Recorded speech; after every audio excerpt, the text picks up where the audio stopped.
America doesn't stand with murderous dictatorships, we stand up to murderous dictatorships. Addressing thousands of conservative activists on Thursday, Vice President Mike Pence slammed the mainstream media's coverage of North Korea's presence at the Winter Olympics, explaining that America will always stand up to murderous dictatorships.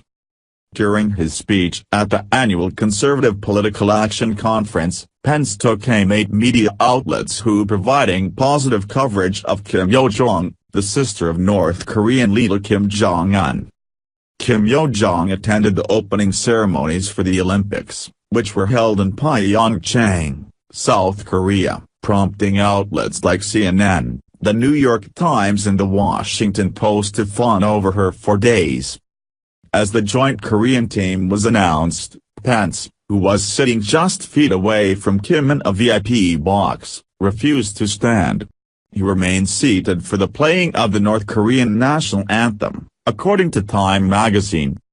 On Thursday, the vice president explained why he didn't join Kim and others in standing. "She's vetted North Korea's horrendous human rights abuses," he said, referring to Kim.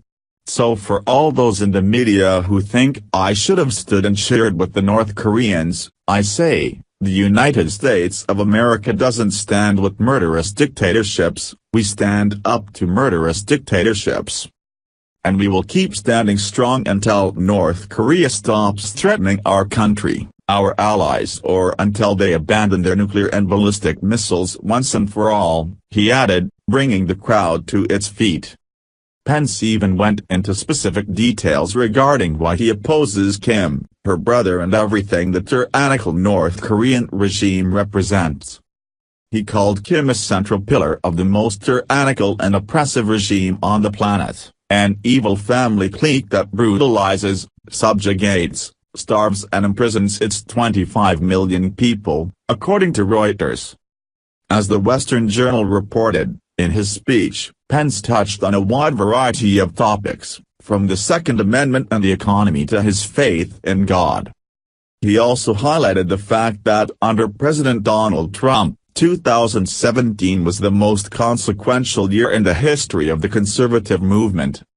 Later, Pence launched into an explanation of why this is so, specifically pointing out Trump's nomination of Neil Gorsuch to the Supreme Court, his withdrawal from the Paris Climate Accord, his actions to cut back on Obama-era regulations and of course, passage of a monumental tax reform bill.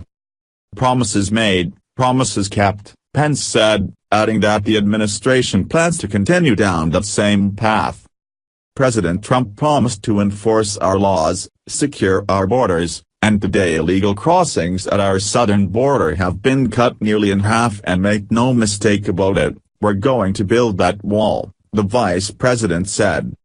Looking to the future, he promised, the best is yet to come, citing the growing economy, with the lowest unemployment rate in 17 years, and the over 4 million Americans who have received pay raises and or bonuses from the new tax reform law.